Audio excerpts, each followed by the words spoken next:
It's time to fill my water and diesel. I figured since I'm in Marigot and it's such a big place, it's a good time to fill my little jerry jugs. I have a 5-gallon diesel jerry jug and 13 gallons in water. I figured out that I use about 20 gallons of fresh water per week, and since I left Oriental, North Carolina, I've sailed about 1,400 nautical miles and I've gone through about 23 gallons of diesel. I don't feel like I'm being super thrifty or depriving myself of anything that I want to do. This is kind of the natural rhythm that I've settled into, so I feel really good about those numbers. While I was out and about, I took the opportunity to do some provisioning at the big grocery store in Marigot Bay before I decided to head out around the corner to Grand Casse Bay, which is supposed to be a little bit more quiet. You may have heard of sun tea, but have you heard of dinghy tea? I just hopped in the dinghy to go in, and there was a tea bag that fell out of my trash yesterday mixed in with a bunch of rainwater. Way more disgusting than sun tea. I don't think I'm gonna drink it, guys. I don't know. Something I really appreciate about this one store I went into in St. Martin is that for their produce, they have these really cute little produce bags. It's paper, so it's biodegradable and recyclable, not a one-time use plastic. Also, it feels really exciting to reach into a paper bag to get out your produce. Like, oh, what's in here? I bought it, but I'm not sure. Oh my god, it's an orange clementine thing. These ones I got in St. Martin. I don't like them as much as the traditional kosher dill pickles. These are like little cocktail ones, and they have kind of a vinegary taste that makes me cough when I eat them, but I still eat them. So if you want to picture something pathetic, you can picture me sitting on my boat by myself, stuffing mini pickles in my face and choking on them. Okay, so now that that lovely image is in your heads, we're gonna cut to some footage of me sailing to Grand Casse Bay from Marigot. It's just around the corner. It's like 5 miles, not really a big deal. To be honest, I motored, I didn't sail. You can see because the sails aren't up, so there's no lying. Anyway, I loved this bay. I anchored further out than all the other boats, and I had this giant, more than 180-degree view unimpeded by other boats. It was amazing. All of the other ones were pretty close in. Made it for, you know, a little bit more of a row, but who cares? I could go swimming naked off my boat, and no one could tell unless they had binoculars, and then whatever. I'm just a human, like all the other humans. I had a really awesome time in Grand Casse, but eventually decided it was time to go on to Antigua. So I cleared out of St. Martin. I'm staying the night in Bay de Grand Casse, and then tomorrow early, like sunrise early, I'm gonna leave and head for Antigua. It's so convenient here because you can clear in and out at the marine supply store, so I bought a rebuild kit for my pump and my head and cleared out at the same time in the same place, which is so convenient. Everywhere should be like that. I'm going to briefly interrupt this section of the video to insert in a little extra bit for you guys of some comments and questions that I've been seeing that I wanted to address. So here we go. And we enter the graceful, smooth transition. Okay, so there have been some other questions in the comments of things that I haven't addressed yet or forgot to address in the tour of my boat that I want to tell you guys about right now. One of them was what I use for navigation. So I have a handheld GPS. I use Navionics on my iPad, and I also have a bunch of handheld paper charts that I use. They're all located up here, and I've photocopied a bunch of charts that I got from friends, and right now I have all the charts for the Caribbean, the northern islands of South America, and Panama and the Panama Canal. And after that, I don't know. We'll see. Hopefully I'll find more. I don't have a radar, even though I would love to have a radar. I don't have a console built into my boat chart plotter thing. I just use my iPad. What I do have for electronics is, well, okay, my compass is not electric, but I have a compass. I have a depth and speed indicator. I have a wind speed indicator that I built from 2 old wind speed indicators and an old depth sounder, but it has unfortunately become saltwater dead. And I also have my newest thing that I bought for my boat that I'm really excited about, and it is this. Behold, this is my VHF that has AIS integrated in it and also GPS. So I have three GPS forms. I have my handheld, I have my iPad, and I have this guy. This has AIS receive on it, which is really cool because I can set guard alarms. So when I'm sleeping, I turn it on and put a 5-mile CPA guard alarm on it so that if a boat that has AIS transmit, which every commercial vessel legally has to have, which means that ships, which are the big important thing you don't want to hit, will all have it. If they're going to get within 5 miles of me, it makes this really obnoxious beeping sound and I wake up and I check for the ship. It's also really nice to have when it's cloudy. There was one morning when it was super squally and I was up in the cockpit looking around, but I didn't see anything, and this thing went off and it said that there was a ship coming right at me, and then just out of this squall that was right upwind of me, like boom, came this giant car carrier, and it was so freaky. And if I hadn't had AIS receive, I don't know, it might have hit me. It would have been really close. I had to alter course for it. So love this thing, it is awesome. Okay, back to our story. Well, I just have the shortest sail ever. I was out for 5 minutes, put up all my sails, and I kind of was lazy. The quick fix that I did to my Traveler has been holding because I've been keeping the Traveler center lined so it pulls equally on either side, and I kind of just forgot that that was a thing. So when I left, I had the Traveler adjusted all the way over to the bad side. Didn't really think about it, forgot that I had meant to do a better fix on it. The whole thing pulled off.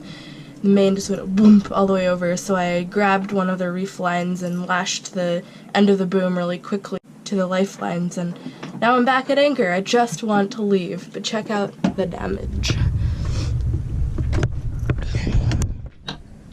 So the first step is I'm gonna drill out all of the screw holes slightly bigger, fill them with epoxy, and just let it set, and then drill them out, rebed everything. I just want to leave. This is so frustrating. The first thing I did was to tape the drill bit so that I know exactly how deep to go with the hole drilling. I drilled out all the holes just one size bigger so that everything was uniform. My drill is really awesome and it was super expensive, so you can tell it works really well. This disclaimer is not a how-to, this is just what I did. So I'm using this stick that I found on the ground and discovered it was great for opening beer bottles, and stuck it in my backpack as an epoxy stirrer and mixing everything up in an old tuna fish can. This knife, you'll see, comes in handy the next morning when I realized that I didn't have a block to sand with. So anyway, we mix the epoxy, we add in the thickener, fill in the holes with the goop. This part was really fun because you kind of have to drip it in.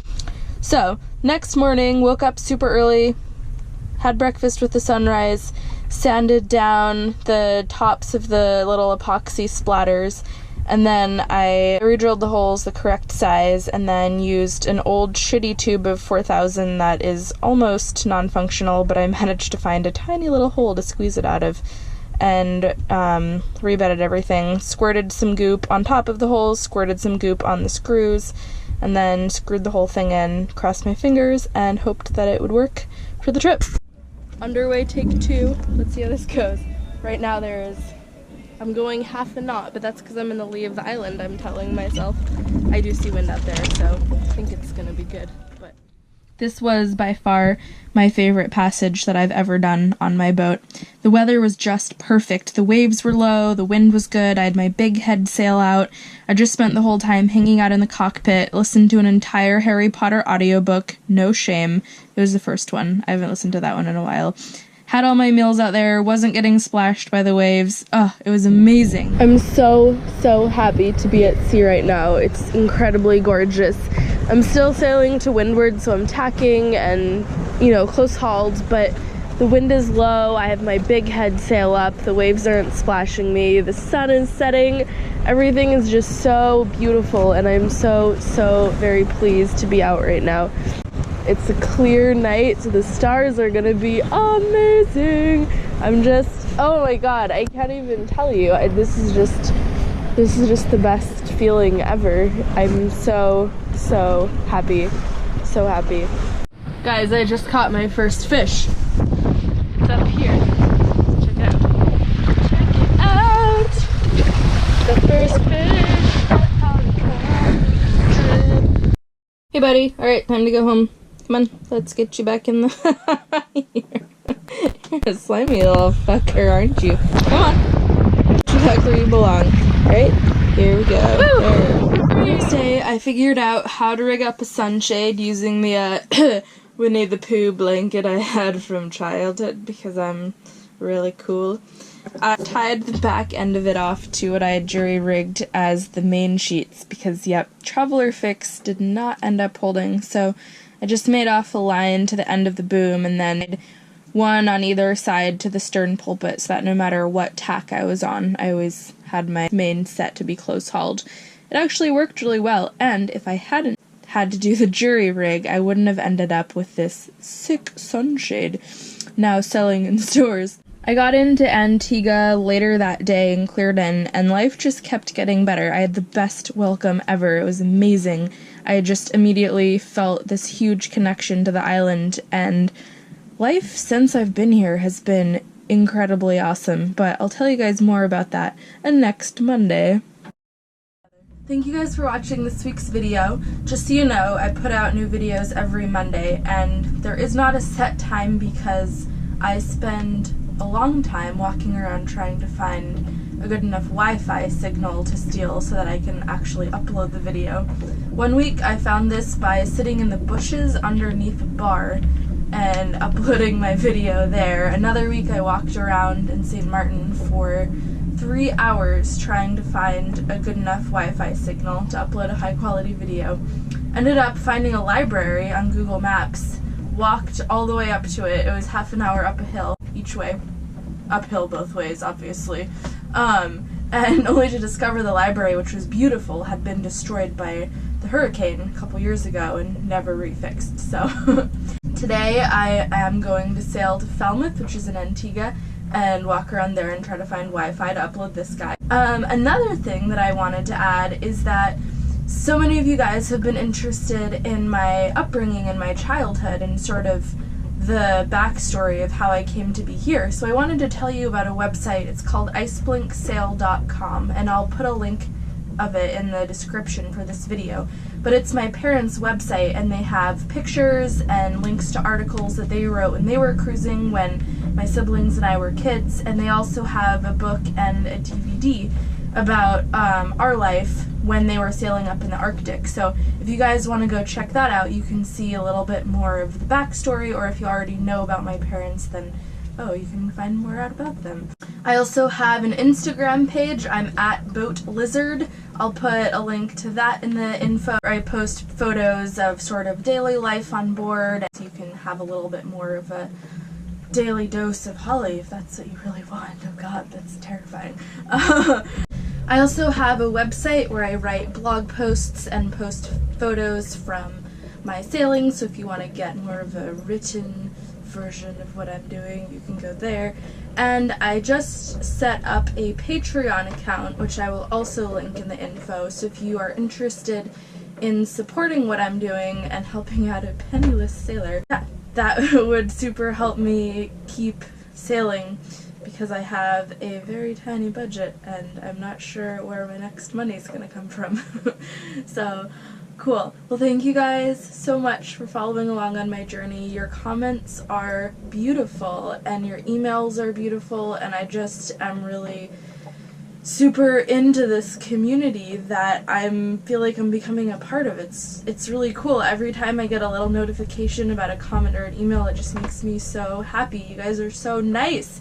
And I love hearing all of your stories and about your boats and your dreams and adventures, and I just hope that I can, maybe help you remember that it's possible to follow your dreams and just take off and do what you want to do by showing you that you don't have to be a glamorous person to do that, and you can fuck up a lot and it's still okay usually.